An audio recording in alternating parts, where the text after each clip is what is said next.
For $20, we've reduced the noise coming through a door for $20. Now, I can't really say soundproof. We've reduced the noise from going through a door for $20, through a window, through a wall, through a ceiling for $20.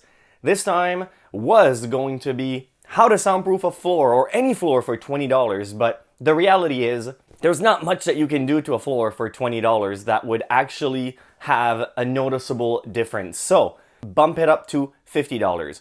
$50, you have the opportunity to buy some materials that I'll show you that you can reduce a little bit of the noise from upstairs transferring downstairs. The thing is, however, when you're soundproofing a floor that you don't really have access to the lower level or the lower level ceiling is completely finished, then it's a little bit more difficult to get rid of that structural sound. A lot of the time people want to soundproof their floor because of either creaking or because of footstep noise.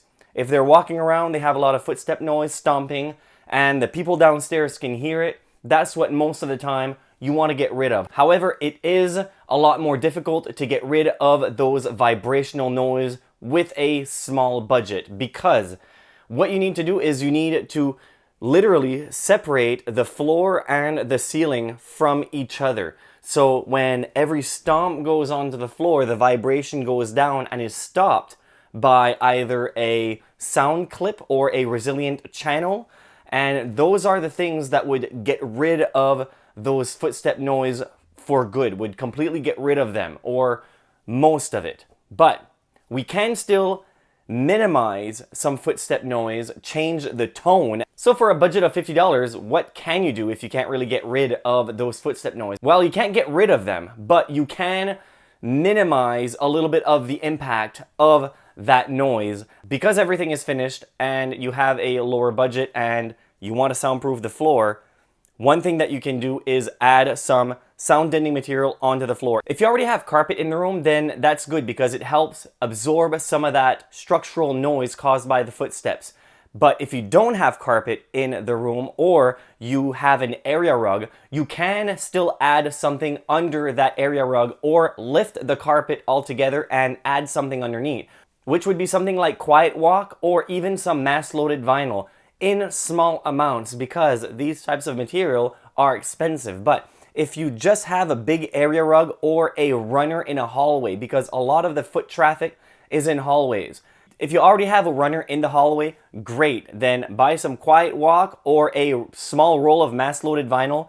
Mass-loaded vinyl, it's a rubbery, dense, very heavy material. It's thin, but it's heavy and it helps block and absorb noise. And by adding this type of material under a runner or under an area rug, that will absorb more noise than not having anything at all.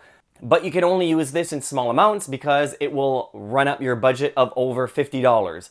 That is basically what you can do for a small budget.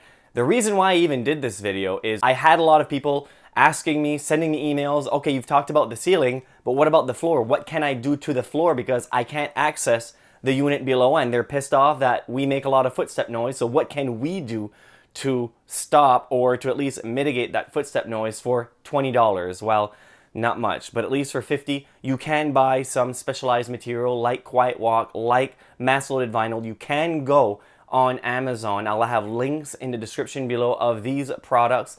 And if your budget is more than $50, let's hope, then you can go and you can buy a bigger roll of mass-loaded vinyl. You can add it underneath your carpet if you have carpet, and then reattach your carpet onto the floor, and that will make a noticeable difference on not only the footstep noise, but also the airborne noise, people talking, your TV. If that's what's also bothering the people below, that's what you want to soundproof, then something like mass-loaded vinyl, that barrier will help lessen a little bit of those sound waves caused by airborne noise. Hopefully you enjoyed this video. If you have any questions or comments, let me know in the comment section below. I'd love to answer your questions. And also, I have a membership you can join for comprehensive soundproofing questions. If you have a project and you want to save a lot of money by having the right information, join my membership and I will help you through your project. Thanks again for watching. Until next time, assuming you subscribed.